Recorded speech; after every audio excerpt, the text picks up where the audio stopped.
Hey guys, I'm Brittany Brown, the CEO of Ledgergurus. We are e-commerce accounting experts empowering e-commerce businesses to build their business with better numbers. In this video today, we're going to talk about my favorite e-commerce accounting tool, which is 𝗓𝗓𝗡. I'm going to give you the case for why 𝗓𝗓𝗡 is so important and how it really solves a problem of the accounting. We're going to get into QuickBooks, we're going to get into 𝗓𝗓𝗡. I'm going to show you exactly how it brings over transactions and they tie out to the dollar with what you see deposited into your bank account. And we're going to talk about how to set up 𝗓𝗓𝗡 in depth. So my goal is by the end of this video that you're able to basically go in, download 𝗓𝗓𝗡 right away, set it up, sync it with everything, be off and running within an hour. If you like this video, please subscribe to our channel. We put out a lot of other great content just like this. So we're helping e-commerce companies every single day with tools like 𝗓𝗓𝗡, so let's dive right in. The first thing I want to talk about is the why of why it's so important to do Amazon accounting correctly and what 𝗓𝗓𝗡 does and how well it works to do this. So if you were to go into the back end of Amazon and download one of the reports, this is what you would get. This has been exported to Excel, only this like total overload of information that looks like the matrix would be thousands and thousands of line items long. So obviously very overwhelming. As you guys know, Amazon deposits every 2 weeks, and there's no rhyme or reason to that. It does not like it ties out with month end or anything like that, and that deposit represents the summary settlement of all of the Amazon activity for that period of time. Well, in this particular case, this is a report that I actually exported, and this is data that I actually pulled from one of our clients.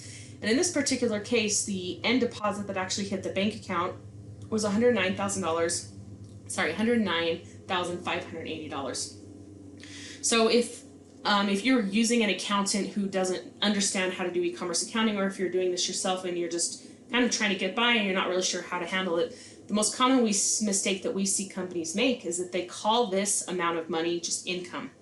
Well, the number one rule of this situation is that deposits that hit your bank account from sales channels are not the income numbers. And this is not just true for Amazon, this is true for any channel that you sell on.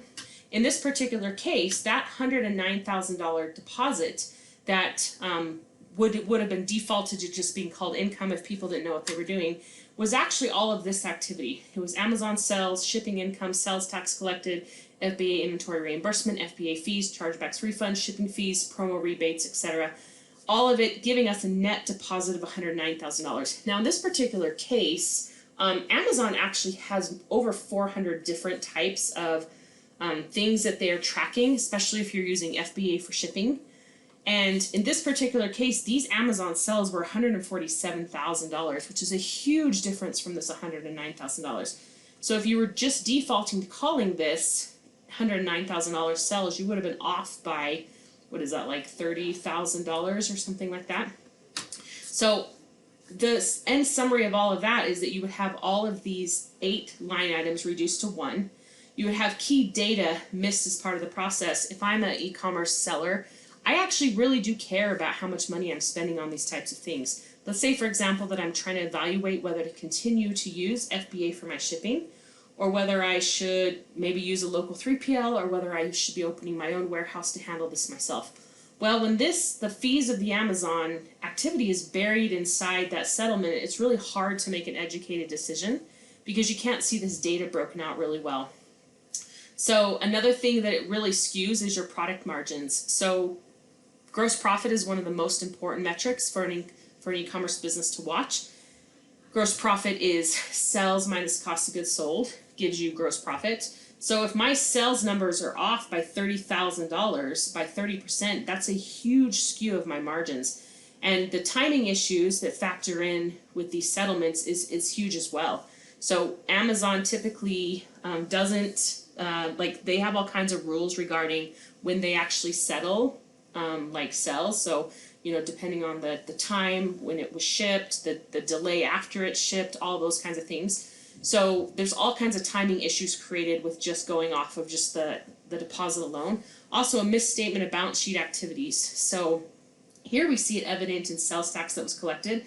This is not a profit and loss. This is not either an expense or an income to the business. It's simply sales tax that was collected, that was remitted to us, that we now need to turn around and remit to the state. But this is a balance sheet item and not a profit and loss. Another area where this can get quite skewed is if you're using Amazon loans, and the money in and the money out from those loans will also come through this settlement. So that's another example of how it will really skew your balance sheet activity. And this number between here and here is a 30% difference in revenue. So all kinds of problems created with that. So I want to go to 𝗓𝗓𝗏 and I want to show you guys how effectively 𝗓𝗓𝗏 solves this problem and how basically how neat and clean it packages the data and allows you to record this in a way that becomes useful. So there's three things that 𝗓𝗓𝗏 does really well: Amazon Activity Summary, Shopify Activity Summary, and COGS. Today I'm going to go pretty deep into these two, but I just want you to know that it does also do Shopify accounting, but the focus of this particular video is Amazon accounting. Okay, so let's go to QuickBooks first. Okay, so the first thing I want to show you is the Bank Center inside QuickBooks. So hopefully you guys are fairly familiar with QuickBooks. You might also be using Xero. If you're using Xero, the interface is going to look different, but the functionality is almost identical. So this is the Bank Center of QuickBooks. When I sync my bank accounts and the transactions come in, I can see here the transactions that are basically sitting here waiting to be accepted.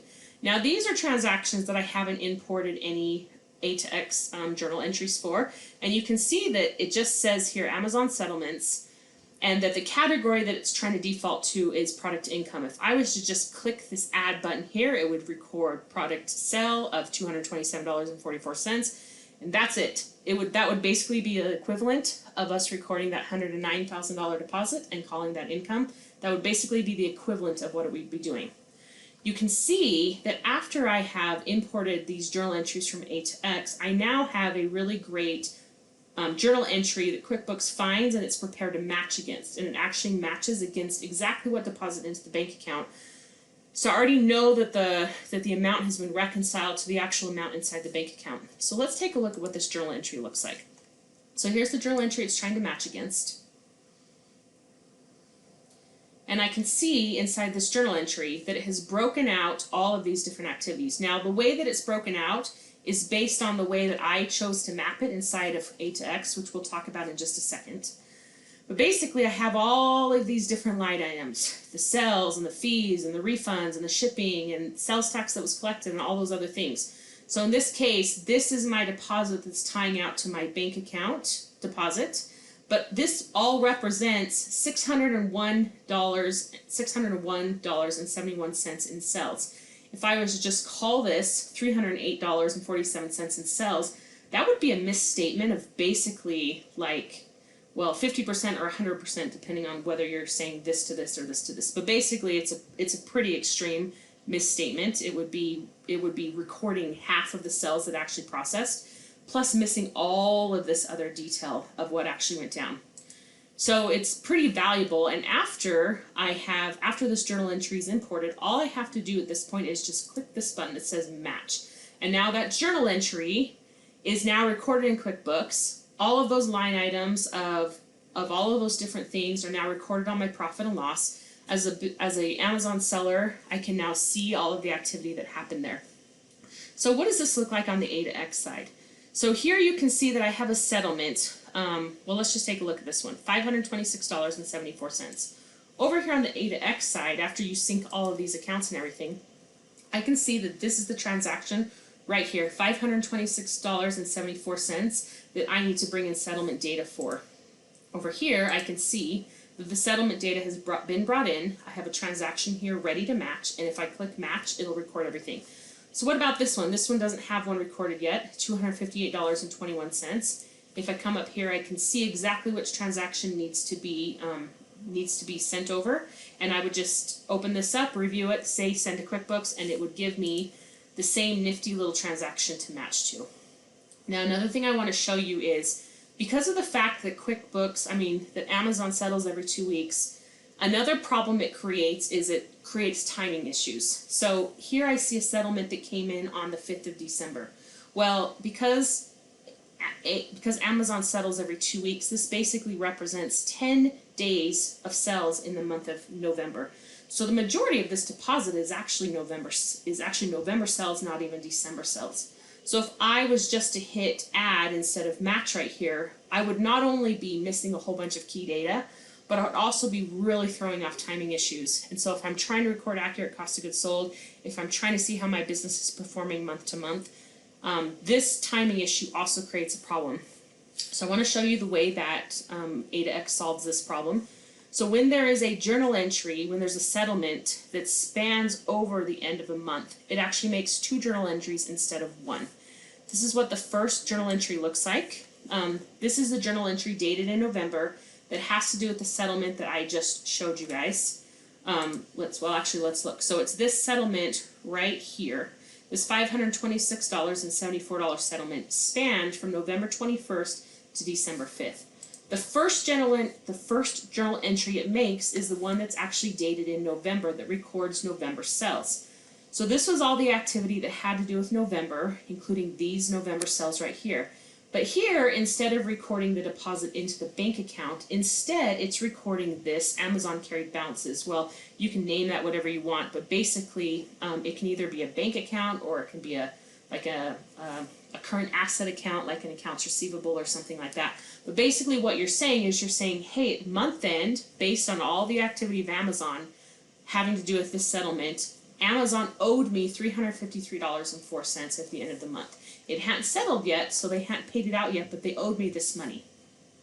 Then what happens is when I have the settlement that actually comes in, so this is the settlement where that money actually settled. So you see $526.74, so that's this settlement right here. When that actually comes in and settles, let me show you what this journal entry looks like. So first of all, we now record the rest of the sales. This one is actually dated in December instead. And now this amount, this $353.04, is now taken out of what went into basically that holding account receivable saying, hey, Amazon owes you $353.04. Now we're taking it out and saying they no longer owe you that money, and now we see the deposit that captures both the money that they owed us at month end and all of the sales now that have to do with December. And now this ties out to what actually hit my bank account. So this amount here, I can now just click match and it will record all of that. But most importantly, 𝗧𝗛𝗏 solved the issue of month-end sales being completely 𝗧𝗛𝗏𝗏𝗧. Yeah, you're welcome for that really cool word. Use it on your kids, 𝗧𝗧𝗏𝗏𝗧. So it solved the problem of the timing issue, and it also broke out all of the activity accurately.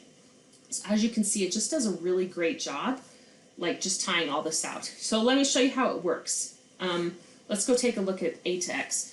So in order to set up 𝗧𝗏𝗏𝗧, first of all, it's a very straightforward program. One of the things we love about 𝗧𝗏𝗏𝗧 is that we've never had to hire somebody to set this up for us, because it's never taken us longer than an hour or two to set up a new client, and it's never been very complex. So we're a big fan of how straightforward it is, because we also have helped with like inventory implementations, NetSuite implementations, stuff like that. We're very familiar with implementations that are very complex and take a long time to manage, and this is definitely not one of those. So I want to show you how this works. If I was going to set up 𝗧𝗏𝗏𝗧, the first thing I would do is I would come up here to Accounts and Taxes. And this is where I'm going to map all of the different types of line items. Well, actually, the first thing I would do is I would sync the accounts. So maybe I should start with that first. Now, this is a demo account that 𝗧𝗏𝗏𝗧 very kindly provided with us to let us demo this for you. So I'm not going to be able to show you this entire process start to finish, but I'm going to be able to kind of show you how to access it. If you had triggered a new 𝗧𝗏𝗏𝗧 account, right here on the home page you would have a button that said sync to Amazon, and another button over here that said sync to QuickBooks or Xero, basically would allow you to sync to your accounting software.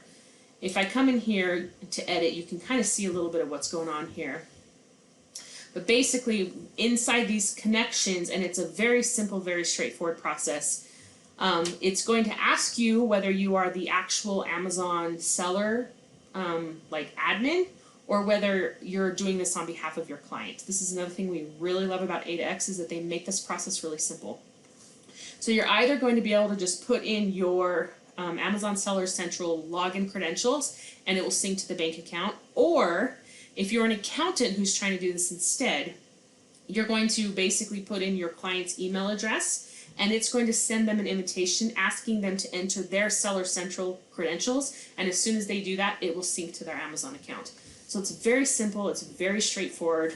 Same thing with QuickBooks. With QuickBooks, you're just going to you're just going to say, hey, I want to link to QuickBooks. You're going to put in your QuickBooks login credentials for QuickBooks Online. You're going to, if you're an accounting firm, you're going to select the file that you actually wanted to sync with, and that's it. It's literally that simple. It's very straightforward.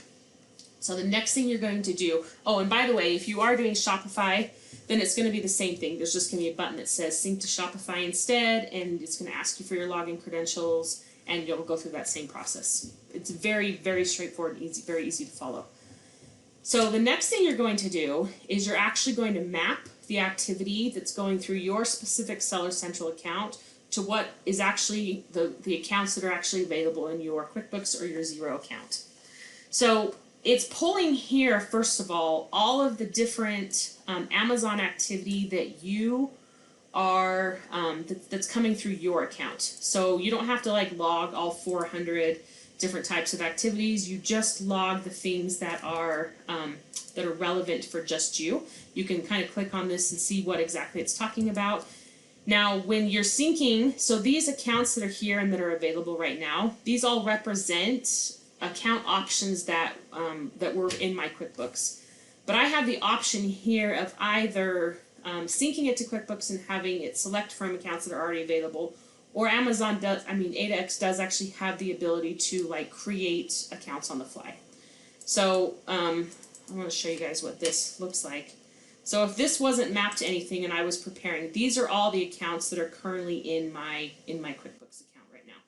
So I would just pick one that looked good. In this case, I'm just going to pick Amazon Promotions. That's not the right one for this one, but I'm just selecting one that works. And after I've mapped everything here, I'm just going to say Save Mappings. And now, like, this is ready to roll. I've now taken all the activity that's running through my individual Amazon Seller Central account, and I've mapped it, either choosing accounts that are already available in my QuickBooks software or Xero software, or I am basically putting something in here and then 𝗧𝗛𝗏 is pushing it back over to QuickBooks.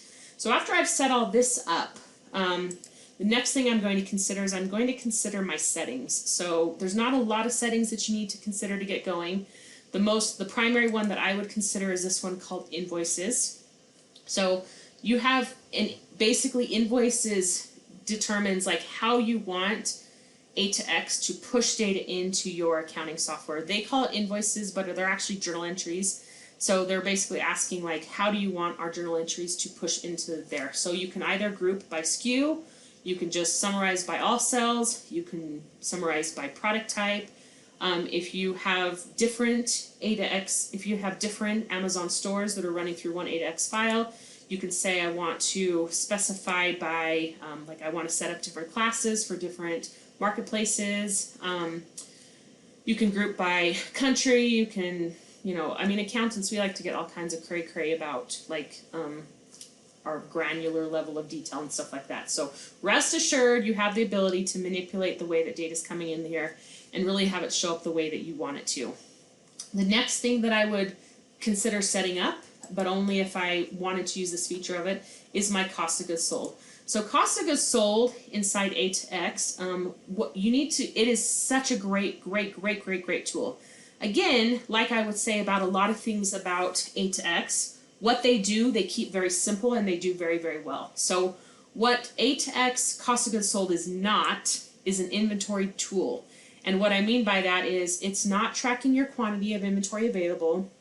It's not updating your channel with inventory that you have available in quantity. It's not an inventory master.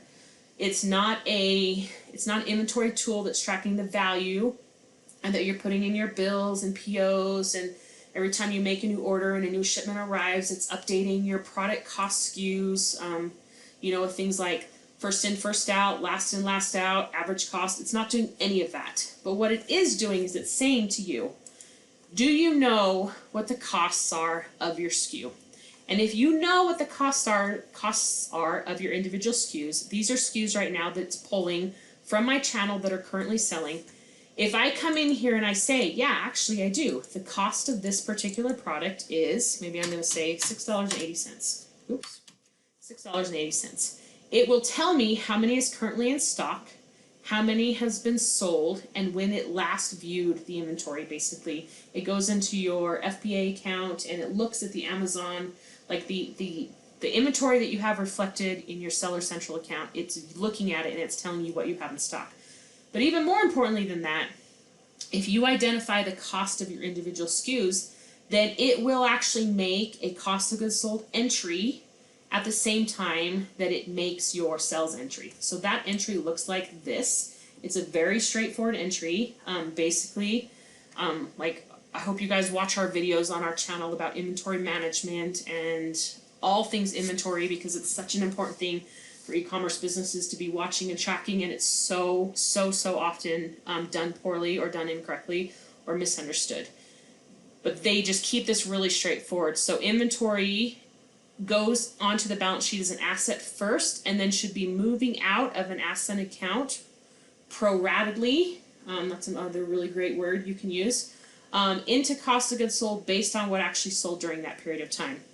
So what A2X is basically doing is it's saying, okay, well, we had 3 of these SKUs sold, 3 of these SKUs sell, and the cost of them was $2.10, and we had 4 of these SKUs sell, and the cost of that was $2.10, and we had 8 of these sell, and the cost of that was $6.80, and all of that multiplied out is the cost of goods sold. So it does a very neat, clean job of basically recording cost of goods sold. So after you have, so some of the ways that we use this is that, first of all, if we're dealing with a client that has very stable costs, where this is not really changing very much ever, then we'll just import these costs and we'll just run with it, and we'll just have them verify that the costs have not changed on a monthly basis or whatever. Or if we are maintaining our clients' product cost catalogs for them, meaning that they are, we do this often if they don't want to incur the cost of the inventory tool, because they aren't dealing with fulfillment and they're not dealing with warehousing, pick, packing, and shipping. They're not doing any of that stuff, and they just need something that will basically track costs for them. We will track their product cost catalog for them. And if that's the case, and if it's changing periodically, then we will just upload our new, after all of their activity of the month, where we consider all the new shipments that came in and all the new SKUs and the costs that were associated with those SKUs. We track an average cost every time they receive a new shipment. If that's the case, then we will just upload a new spreadsheet with the average cost each month before we allow, each settlement, before we allow A2X to push over the cost of goods sold settlement. So if you're uploading a new spreadsheet on a monthly basis, then this is where you would do that. You would just upload your cost data, and then you're ready to go. So as soon as you've done all of those setup pieces, and feel free to go through the settings here and just see what else is available here. There's a couple things I didn't show you guys, like how do you turn on cost of goods sold, all this kind of stuff, but it's pretty simple and it's pretty straightforward, and just a little bit of poking around will help you figure out where you're at. Plus A2X is great with support. So after you've done all of that, you're now ready to come in here to settlements, and you're now ready to start pushing things over. So if I have things in blue, it means that it's basically ready to go. So let's come up, let's see what we have sitting here in outstanding bank and credit cards. So it looks like right now this settlement for $258.21 is still sitting here, has not been, the data's not in QuickBooks yet. So I'm going to find that one. Looks like it's right here. So the first thing I'm going to do is I'm going to review this. And the reason I'm going to review this is because when I come in here to look at this, it's important that every single one of the line items has something that it's mapped to. And A2X, well, not A2X, Amazon will regularly throw in new weird fees, line items, all that kind of stuff. Like I said, there's over 400 different types of transactions and expenses and income and all that kind of stuff that that Amazon pushes over. And so I just need to check and make sure that everything that has to do with this particular settlement is good and ready to go. So this one looks good, this one looks ready to go. So now I'm going to send these 2 invoices into QuickBooks. So it is 2 invoices because instead of just one, because this settlement here spans a month end, which is something we talked about a minute ago. So this particular settlement is going to require both journal entries, one to tie out sales as of that we're still in December, and to record the receivable from Amazon as of month end, and the second one to record what actually tied out to the bank account and to basically relieve the receivable that was recorded. So this is it. Send 2 invoices to QuickBooks. Boom, boom, boom. Okay, let's see if it took care of it yet. So now I'm going to refresh this page.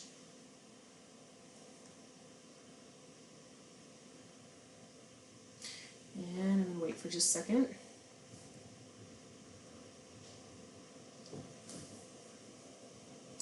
Let's see what it says over here.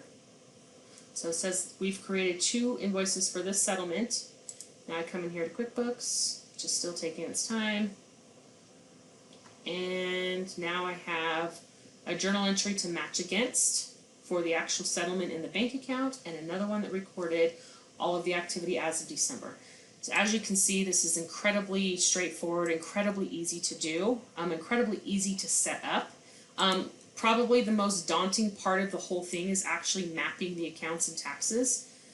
So 𝗧𝗛𝗡𝗥 actually has a sample of, hey, this is how we recommend that you map it if you're kind of starting from scratch and you don't know how to do it.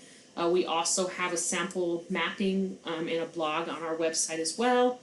It's very straightforward. It's very easy to do, and that's it. Like, you can see, it's just crazy easy. So like if we were to go back and we were to look at like this PowerPoint that shows like this data and sorting it out and trying to figure out what it's telling you and trying to find all the numbers and dealing with that sheer amount of volume, and taking what would otherwise be a really erroneous situation where we're calling it like $109,000 and calling that all of sales, and instead being able to see a lot of detail on what actually happened. That's an incredibly valuable process that it does, and it's incredibly straightforward and easy to do. So if you guys have any questions, reach out to us, reach out to 𝗧𝗛𝗡𝗥. We're happy to help you. We love working with clients that are selling on Amazon and other channels as well. Some additional resources we have available. We have a blog on accounting for Amazon sellers. We've done the link down below. This will help you understand more of the challenges you face in your accounting as Amazon sellers. Again, please feel free to subscribe to our channel, and we'll see you next time.